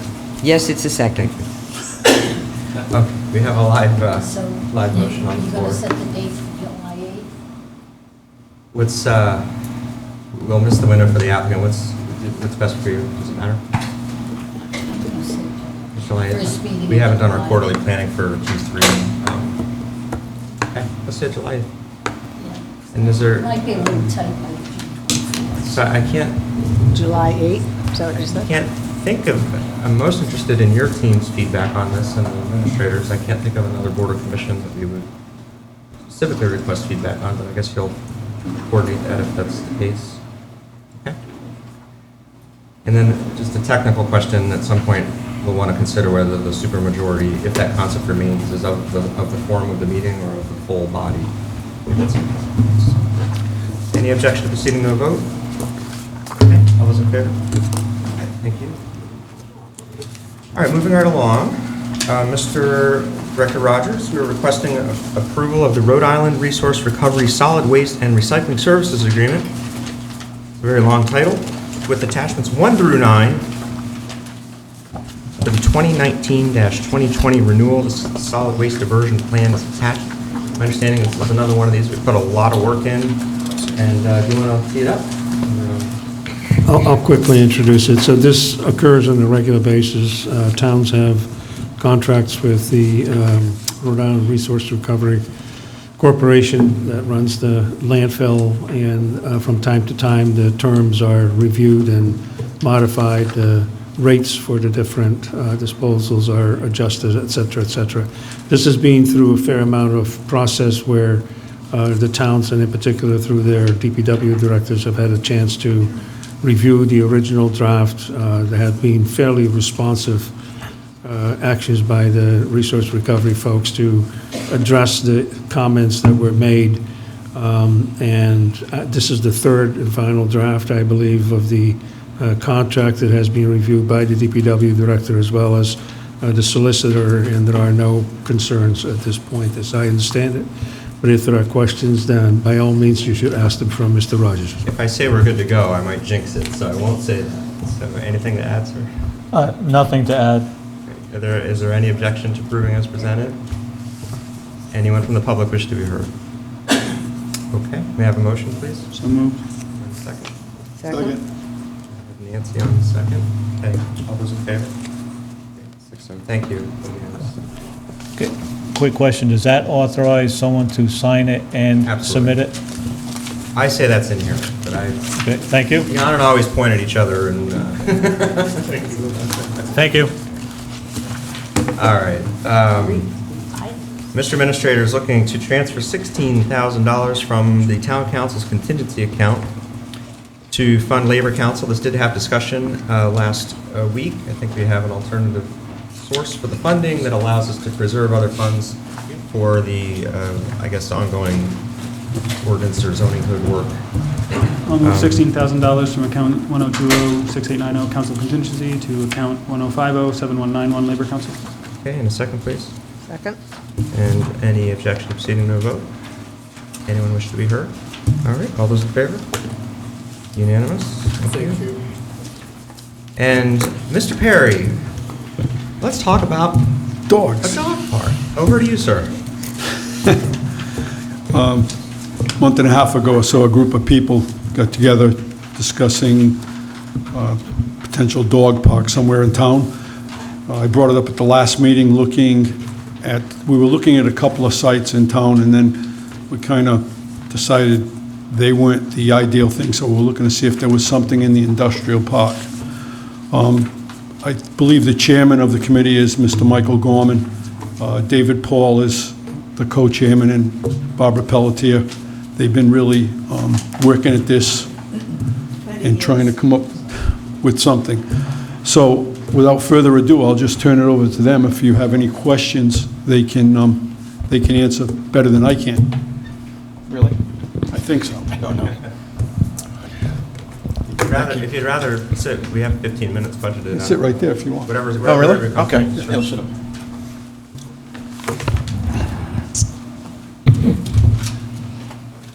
It was brought to my attention that over the past 20 years or so, the idea of a dog park has been brought up, kicked around, and fallen by the wayside. As you're all aware, we just lost our dog officer, Ray Jones, who not only cared about the citizens of Tiverton, but also our pets. So when we found out that he had passed away, we thought it was time to bring the topic up again. So we threw it out on social media, and overwhelming positive response, 100% positive response. People are willing to clear the land. People are willing to donate money. Everything that we need to do is in place for the most part. But we need a piece of land. We don't need a big piece of land. We visited different dog parks throughout the East Bay area, Barrington, Portsmouth, Bristol, and some, like Portsmouth, nice dog park. Barrington, just kind of a piece of land, fenced in. We're kind of looking for something in the middle, perhaps. So what we're asking the town is for a piece of land and a restricted account for all the people who are willing to donate money to put this money. We have looked at several pieces of land. David? Yeah, as of right now, we've looked at, we looked at three. We kind of ruled one out. One was the park and ride area. Currently, it's actually still listed as Narragansett Electric owning the property, so that kind of dates it. But it's next to a swamp area, which wouldn't be so beneficial for the dogs. Myself and Mr. McLaughlin looked up at 745, I believe it was, up in the industrial park. It's a corner lot, Industrial Way at, I want to say Progress Way. It kind of goes up onto a ridge. Once you get up on the ridge, it clears up a little bit. It's got decent access. There's already kind of a paper road that goes up there to that clearing. And one of the other ones we looked at was the lot that's behind Station 3 on Crandall Road. That lot runs 2.5 acres all the way down to the library land, and it abuts the library land. So we've got two different things that we're looking at. One is a little ambitious, and that's the industrial park lot that we're looking at. The subdued version would be the library lot with the fire station lot that we were looking at. So some of the things we took into consideration is we don't want the public to be upset, cars driving up and down the roads, and we're trying to avoid that. That's why the industrial park seems to be a lot of land there. Might be good. Acre and a half. So what is the dog park? It needs to be fenced in, I assume? Right. Is that Right. is that it, basically? Well, The there's a little more than perimeter? that. I mean, you need those little trash cans to Right, throw the right, potty in, right. and some water stations for the dogs. Some of the parks we looked at had an area for small dogs versus areas for large dogs. Sometimes they don't get along well. We were looking at wood chips rather than grass, cuts down the maintenance. Gets chewed up anyway. I'm sorry? The grass gets worn out anyway. Well, Portsmouth has grass, and they usually have to close off half to reseed it, and then do the same thing on the other side. The wood chips, if it's raining, it's not muddy, it's easy to maintain. A lot of the people on the committee are willing to donate their time to dump the, little potty barrels. You did the industrial park, which is just straight rock ledge. You don't have to worry about anywhere. It's just unless they can take. That was one of the reasons why we suggested the industrial park. I think it's the southwest corner when you go up Industrial Way and turn right onto Progress. I think it's that southwest corner right there. It's paved, there's parking, Yep. and we're not bothering anybody. That was one of the key concerns was being a nuisance in the neighborhood. Sometimes people complain, too many cars, dogs, so, yeah, so that's why we kind of figure industrial park could be a nice place. And we just feel that, like I said, it's come up several times in the past, and you know what? Now's the time to do it. Most of our surrounding communities have one. I don't want to take my little dogs to Portsmouth or anywhere else. I'd like to keep them here in town. Well, we did bring this up in our agenda prep team, and I think you and I exchanged, I think the suggestion is to refer it to the administrator to coordinate with the Recreation Commission and I guess DPW and anybody else with a view towards, I don't know if it's 45 days or 30, some kind of July. whatever the time is right for recommendation. 3rd, 2nd, Does that 9th. seem like a... Yes. And I think maybe this is obvious, but we probably want to make sure that we're all refreshed on, and this body obligate town land, industrial park, for example, make sure there's no restrictions on these, the locations that are on the short list, or perhaps any other locations that you come up with. Sometimes the easiest questions turn out to be the hardest, so I just want to make sure that maybe you track on that. If I may, I think that needs to be looked into. This particular location, actually, at one point was going to be proposed for a hotel, believe it or not. This is now right it'll be a dog hotel. Right across, it could be a dog hotel. Just make it a dog hotel. We have, But there's that issue that, a plan was developed for the industrial park, however good or poor it may be, with certain areas designated for development and other areas taken out of development essentially because of the site conditions. So there may be an issue of how this should, but I think the town council can probably decide that, one of these parcels, they would like to see dedicated to this. There are several issues there in terms of how much it will take to actually prepare the site because it's not easy. And some people have done tons of work and tons of earthworks, so to speak. It can get to be expensive. You need to think about whether you need parking, and if so, where's that parking going to be? Well, we have- Things like that. And then the other thing that I think we need to work out, but that can be done by having the meetings, is who's going to do the maintenance? Who's responsible for the upkeep of that? Is that a group of volunteers? Is it a shared responsibility with the town? Those are just issues that need to be addressed. I believe the park in Barrington is, there's a committee that's formed, and they're responsible for the maintenance of everything. I think what we're looking for the town is, we're not looking for money, we're looking for a piece of land. Yes. That's money. How big, you mentioned one town, Portsmouth, I guess, is a super one, and Barrington, okay. Like, how big are they? Acre, What are we acre and a talking half about? at most, wouldn't you think? Yeah, 2 acres is pushing it, but, I mean, it all depends on what we can get. If we can get a piece of land in the industrial park or something decent, we can get that initial one going, get that smaller dog park going, as the funds come in. We have- Half would accommodate both, probably. Sorry? Yes. Yes. On the same. we also have, Farmer, I'm sure has something. Do you have any? well, we also have people that are willing to donate excavation equipment and do site work. And as we know in the past, a lot of people donate money to Forever Paws and places like that. So I'm sure, there's a lot of, Grinnell's Beach is wrapped up. Yep. And this We're month we can just on with the next one. transfer all that energy to the next. Well, we've been looking for the ideal site placing paws for 20 years pretty much. And it should be easily accessible, especially to the North Tiverton population, because you have the highest density. And you shouldn't be near any housing because people will complain about the traffic and the noise and so forth. Although dogs don't generally bark in dog parks, but just to keep people happy, I think. And it's always been, okay, the real ideal location would be near the park and ride, because that lot gets plowed, and that's essential that you have a plowed lot. But it was pointed out that that is now swampy or something. And I actually asked about that to the abutters. When you go in there and you go down that lane that the electric company, Narragansett or whatever, owns, there is land to the left that where then to the north you have the propane gas, and then it leads into the land that Tiverton Material has, so that maybe we could persuade those people to give an acre. You don't really need more than even half an acre, because the expense is in the fencing, and you could go broke fencing and acreage. So that, I still think, might be a possibility if the industrial park is spoken for, because I think it's essential that the highest volume of population have access to it. And actually, because we've been working on it for so long, if you put in a restricted account, it gives people a nudge. So I have a $1,000 check for you to open up a restricted account.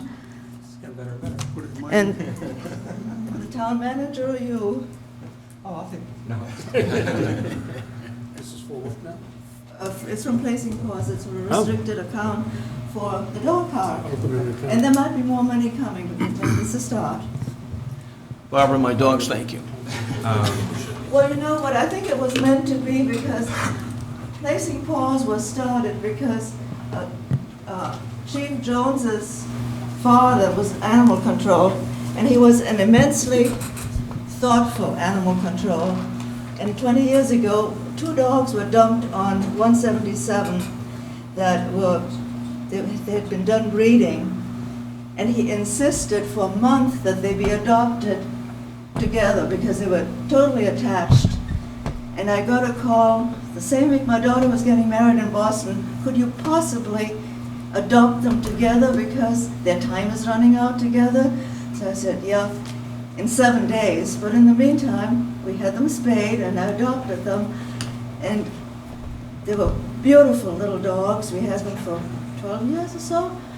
And I think so. It was meant to be that eventually the dog park would be for him, and I have no doubt that when he went up to heaven, these dogs were there, and he scratched their heads. Mr. President, procedurally... Please don't tell me some ordinance that says I can't do this. No. I just would like to offer that perhaps you could have a motion to allow the administrator to receive the check, and then put on your agenda for the next meeting an approval of creating such an account in consultation with the treasurer. If I do that, am I going to get an open meeting complaint since you said introductory discussion only? Well, I think that's why we're putting it off. We're putting off the substance of it, and we're simply... No good deed goes unpunished, I'll tell you that. Motion to receive. To be extra safe, may I suggest that we vote to, because there's nothing remotely like this on the agenda, so maybe we should take a vote to amend the agenda, I think that's a which we great can. idea. And then that way we're really covered. So I'll make a motion to amend the agenda. Second.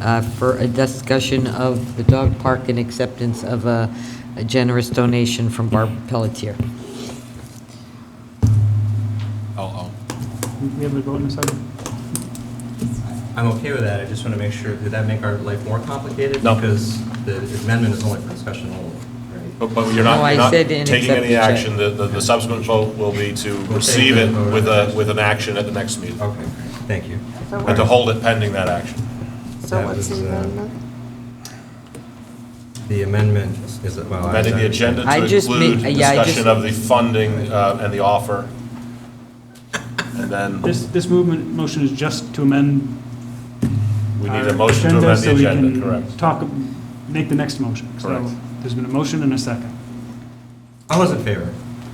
Look at that, we're unanimous again. I'll move to do what the solicitor advised, to accept the check. To allow the administrator to receive the Buzz. check and hold it pending action taken at the next meeting, which shall be properly Okay, posted. but how does that amendment help us with an actual vote, since the amendment is for It discussion doesn't, you only? can't, amendments That's why I are... think you're making things worse, guys.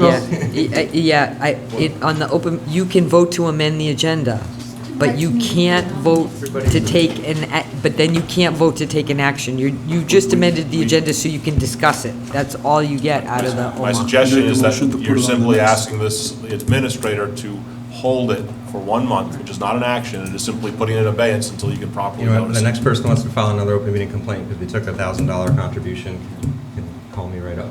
You know, so. All right. All right, what's the motion? To receive the check and hold it until our next meeting, where we'll discuss the Put on the agenda. appropriate action handling the finances.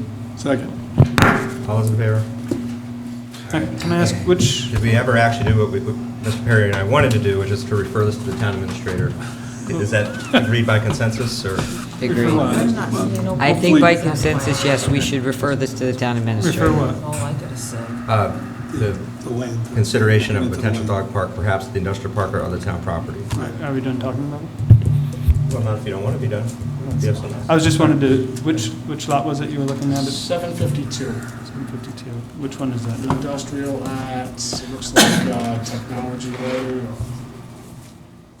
We may, I guess we'll want to know if there's any bidders on The it. land was a hotel or something. And Dog park basically is wood chips and a fence. So for some reason, they said, oh, we're going to build a hotel here, and we could easily take down the fence and remove the wood chips. I think You could also get them to build another. We could relocate the park, is what you're saying. I think you're gonna have to look at comprehensive plan, you're gonna have to look at your land use and zoning. I think there's a number of things, not that they all can't be altered, but I wouldn't plan on doing that at one meeting, right? I think We're gonna have a you've got a meeting, path so- ahead of you. But you Once we raise a get the good, process. I think you raise a good, I think your point is, if what I'm hearing is, it's not that hard to relocate the dog park if we had this incredible Right. deal happen. I wouldn't think so. Fencing, mulch, parking. Okay. May I ask what sales for what brought you to that particular lot? Sorry? What was it that brought your attention to that particular lot there? Accessibility, and we actually walked some of those lots down there. This one here in particular, the lot next to it between DPW and 752 is actually low and wet, and there's a big ridge line that runs through there. You don't want anything wet. So, yeah, that's low and it can be wet in rainy weather, but there's a big ridge line that runs through 752. The corner of Industrial, and again, I believe it's Technology from what I can see from Yeah, the it is. screenshot. That actually has like a paper road already, or a dirt road that goes up, and there's a wide open clearing up top, just off the ridge line that's up there, so. Sure. A couple of things. This hotel is on a plan. We don't have anybody looking to build a hotel there. This is what the town hopes for in the future, is for there to be a hotel there, according to the comprehensive plan. So there's nobody currently bidding to put a hotel there. No, and I said. And there's no guarantee that somebody will ever bid to put a hotel there. If you say so. I'm asking you. I don't know what you know. Couple of things about the site. The one over by the electric company, we walked that one also. Surrounded by wetlands, and if anybody knows about their dogs, they know what mosquitoes do with heartworm to your dogs. It's just not a good environment to put a dog park. The other thing is, this is kind of about Chief Jones' father, and I knew the man for over 30 years, and he wasn't just a dog officer, he was about the community.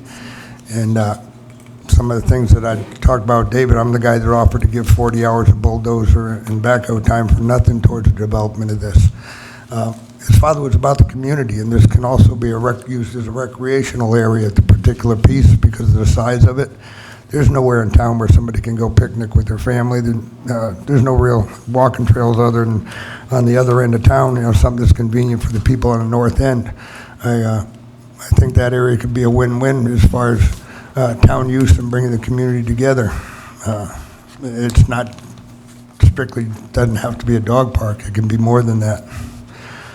So that's something to consider. This site is probably the best one because I spent some time, David had done his homework and looked around, and I'm familiar with the woods all over Tiverton and the topography, and that is the best area at this moment, and it's town property, so that's a plus if the town will donate it to the citizens of this town for the use of a recreational area dog park. I'd like you to consider that in your decision. I have something I'd like to say. I just want it to be noted that the industrial park is for tax base, and I'm a little concerned that if there's other areas that might be better for the dog park rather than maybe a company not coming in, and that is what it's for. I mean, that's why we set it up. That all of a sudden we have a tract of land that could be a business and now we're not going to get tax dollars. I am concerned for that because that's why it was set up, which helps the levy and everybody else, so. What would the taxes be on an acre of land? So I just, I just want that to be on record that try to use some other areas first. Do you have any other lots in mind that? Well, I haven't looked because I'm not the committee. I'm just saying what my concern is for. No, I understand. I just didn't know if Yeah. you might have had something there. No. But definitely the agenda is not just the industrial park. It's anything Right. that you may have a recommendation Right. for. So So we're directed to work with. there's also the possibility that these things are dynamic, right? So I'm not arguing the point of this is possible empirically that something like an industrial park could bring in more traffic to other businesses that would be in the industrial park, and that may actually increase their values. So it's hard to know for sure how these things play out. We are past the 15 allotted minutes, but any last comments, or we good? Okay. Just by way of guidance as we go forward in this conversation, if we could keep an eye toward kind of longer-term planning, so not just try to pick this particular person or group is going to be responsible for maintenance, but this is how we're going to have, this is who's going to be responsible for maintenance here, and at Town Farm, and over there, and start to get our heads around all of that, so that we're not, if we can, so I'm saying make it an opportunity to think ahead in those regards and not just focus too much on just this one part.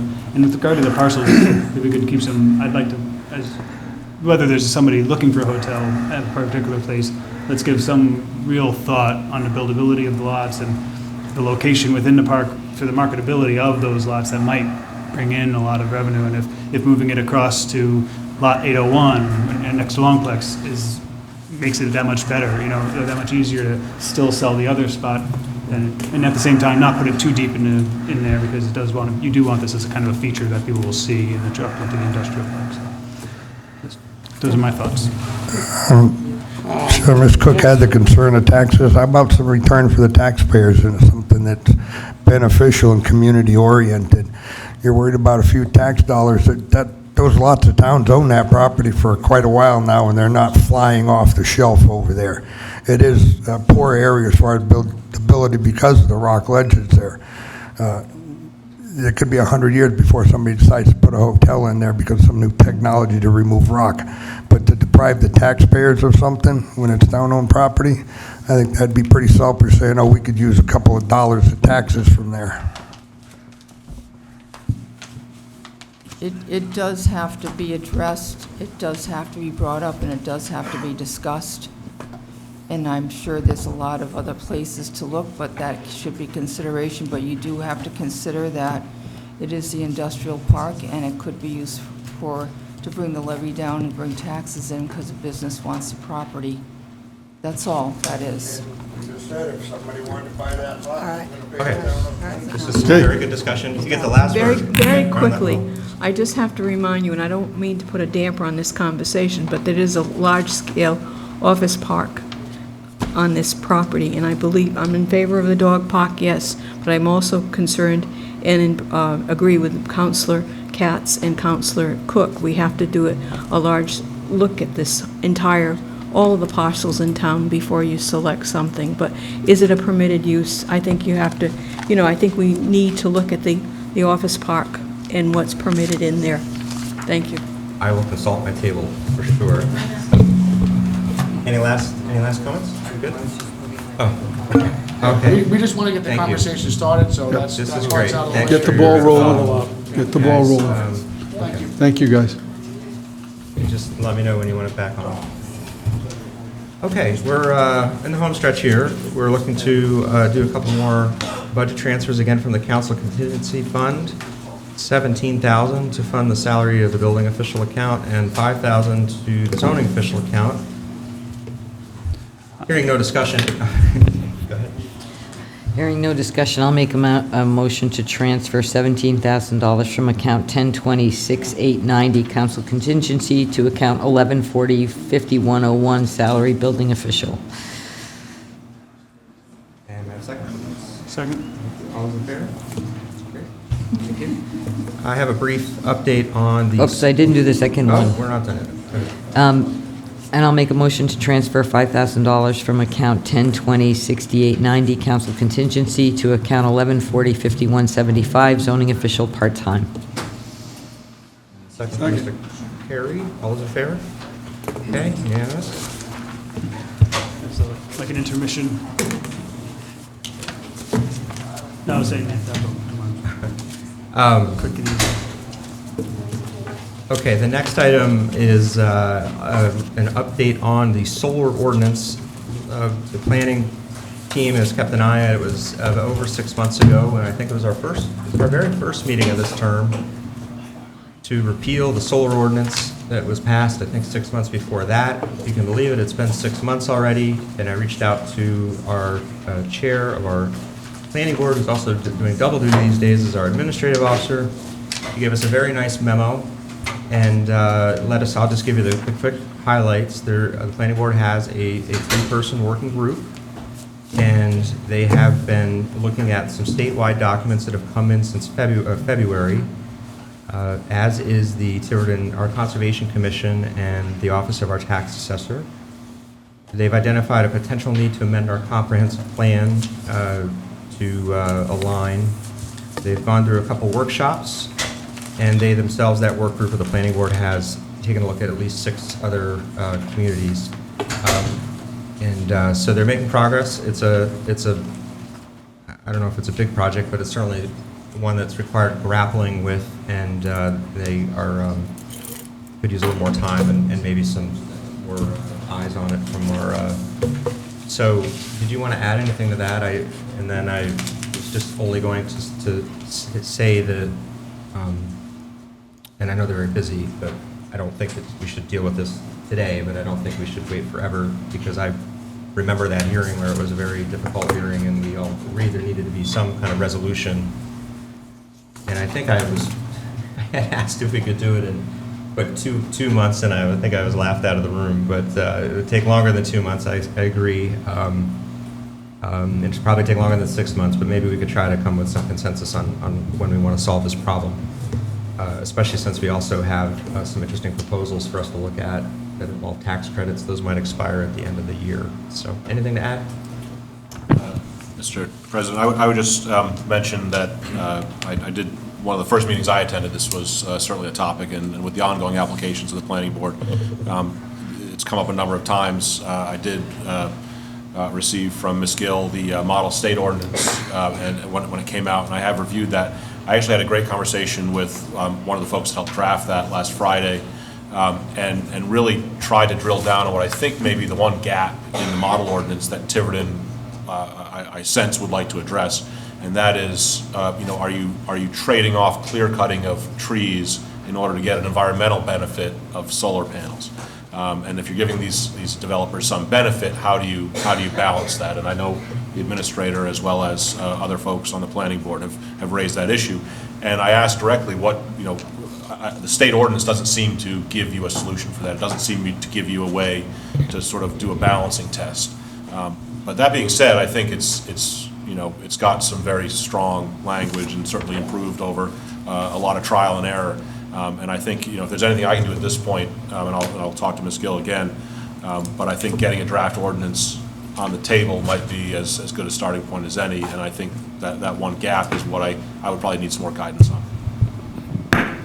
So what I think I understood is, for our review and study, should be to consider that policy question. We can do that now, even while the other work is proceeding? Absolutely. Okay. And anything to add? Okay, so I'm just being mindful of the applicants that we had that just missed the deadline, or they had made the deadline, or their application wasn't complete, and I think we owe them some kind of resolution sometime. So maybe we'll put this on for sometime in Q3. Okay, all right, well, that's my update. With that, we go to general announcements and comments. Mr. Administrator, anything left to add? Nothing, Madam Clerk. Just that I've received from the Attorney General's office that their 21st Annual Open Government Summit will be Friday, July 19th. It's a month away, but I will say the town administrator and I are obligated to go, and I believe the police chief, because we serve as persons where they can send APRAs and things like that through. But it's really, I've attended them since I've been treasurer. And I always keep learning, especially since sometimes we're the subject of the issues. But I gotta tell you, it is really good. If you haven't been to one, you should try to get to this. I will scan and send this out to the councils. Speaking of open meetings, anything to fill us in on, Mr. Solicitor? Other than that, I am already signed up for the summit. I look forward to seeing it all much more firsthand now. Are you hoping to give a session on it, or? Oh, God, no. I hope not. I already mentioned my update with regard to the sign ordinance, so that was really the only other item I believe I had. Yeah, I think that's right. Thank you, Nancy. I did send out another email, a reminder, sorry, not another email, a reminder based on the discussion from the last meeting that we do have a pending public records request relating to the Second Amendment ordinance. I hope you all saw that today, please. We only have a couple days left to get in under the initial response deadline, and I'd certainly always rather do that than have to extend. I've already gotten one response, one document which I think is responsive. If there are no more, that's fine, but please just let me know even if there aren't responsive documents in your own records. Do we just email you? Yes, please. You got mine, right? I think I did, yes. Okay. Any from the councilors, any questions, comments? Good. All right. Well, that is line 10, not bad. At this time, we do have one executive session item placed on by the town administrator, Rhode Island General Law 42-46-5A4. This involved investigative proceedings regarding allegations of misconduct, either civil or criminal. May I have a motion? Motion to enter into executive session under 42-46-5A4. Second. Yes. Roll call vote. Mr. Perry. Mr. Katz. Yes. Ms. Cook. Yes. Ms. Driggs. Yes. And the chair votes aye. We are in executive. I don't know if I'm allowed to, but Councilor Hilton said she had to take a call. She votes yes to go into executive session if I'm allowed to proxy for her, but if not.